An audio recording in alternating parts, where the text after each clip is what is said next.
Two people bought the exact same car from the exact same dealership, same model, same month, same place. But one of them paid thousands more. At first, that sounds impossible. How can the price be so different if everything is the same? But once you understand how car dealerships actually make money, it starts to make sense. The first buyer had been planning for a long time. He didn't just walk into the dealership randomly, he did research. He checked prices online, compared different models, and learned what the car should roughly cost. He even found the invoice price, the number that shows what the manufacturer charges the dealership. When he walked into the dealership, he felt prepared. The car he wanted had a sticker price of around $30,000 to $1,000, but the invoice price was lower, around $29,900, so he started negotiating. Back and forth, for over an hour, the salesperson made it feel difficult. Every small discount felt like a big win. Every dollar seemed like a fight, but in the end, he got the price down to about $29,950, just $50 above invoice. That felt like a huge victory. The salesperson even told him they were barely making any money on the deal. Maybe even losing money, so he drove home feeling proud. He thought he beat the system, but he didn't. Because the price he negotiated was only one part of the story. A week later, his neighbor saw the car and loved it. He decided to buy the exact same model. He went to the same dealership, talked to the same type of salesperson, and expected a similar deal. But he walked out paying $2,000 for $100 more. Same car, same dealership, same timing. Completely different result. So what changed? Not the car. Not the market. Not the dealership. The difference was in how each buyer approached the deal. And more importantly, how the dealership made money from them.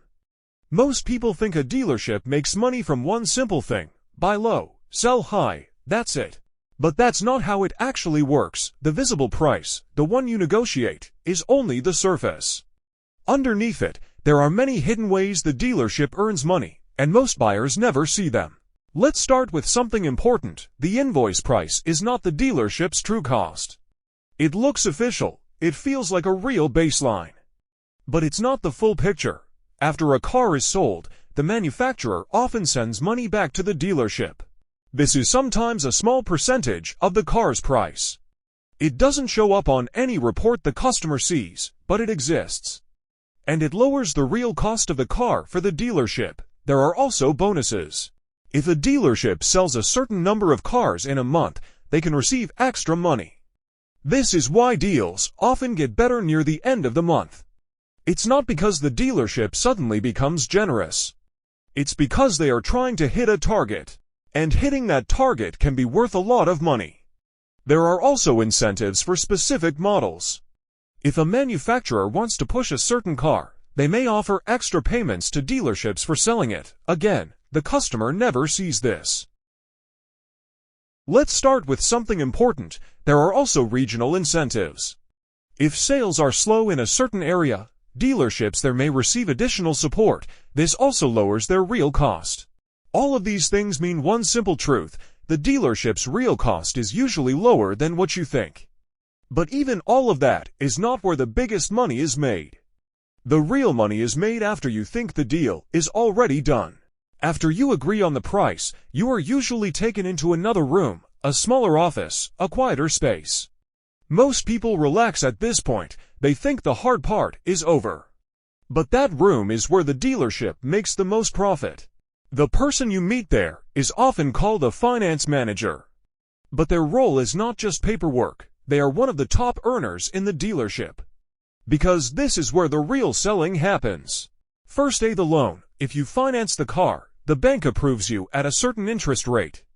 But the dealership can increase that rate slightly. That difference becomes profit. It may look small, but across many deals, it adds up. Second, extra products. You are offered an extended warranty. It sounds like protection, and sometimes it is. But the price often includes a large profit margin. Then there's gap insurance. This covers the difference between what you owe and what the car is worth. If something happens, it can be useful. But again, the price often includes profit for the dealership. Then there are smaller add-ons: paint protection, wheel protection. Interior coatings, accessories, each one seems small. But together, they can add a lot to the total. Third, fees, documentation fees, processing fees, registration costs. These are real services, but the price you pay is often higher than the actual cost. The difference is profit. When you combine all of this, something becomes clear. The dealership doesn't need to make much money on the car itself, because they make money in many other ways. Now let's go back to the second beer. When he walked into the dealership, he said something simple.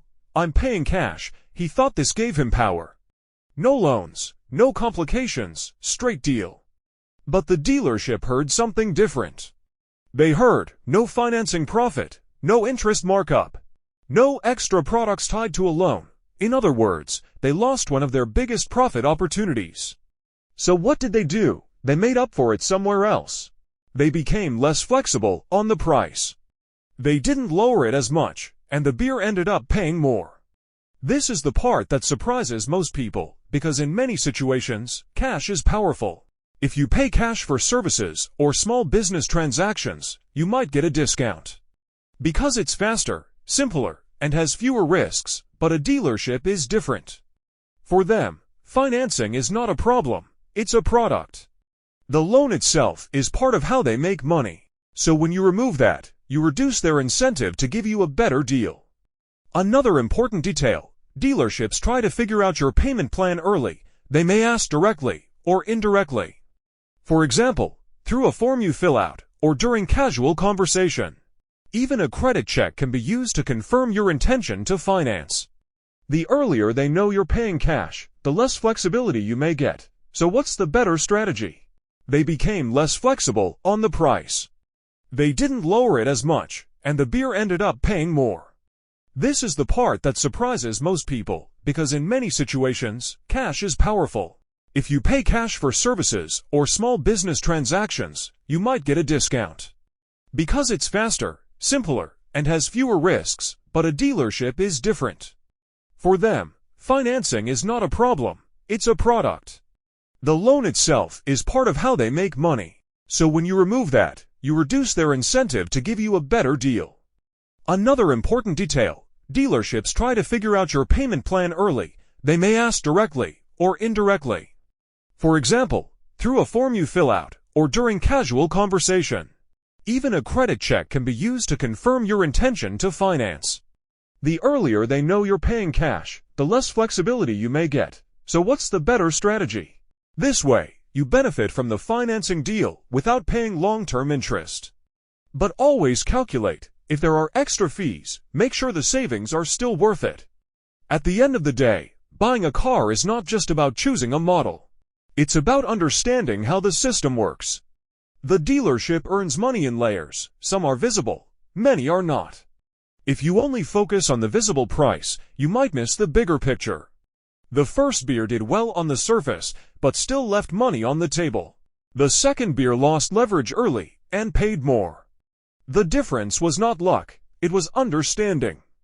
If you know how the process works, you can make better decisions. You don't need to be an expert, you just need to be aware. Remember 3 simple ideas. Don't reveal everything too early. Focus on the total cost, not just the price. And always check the final agreement carefully. If you follow these, you have a much better chance of getting a fair deal. And more importantly, you stay in control of the process, instead of the process controlling you.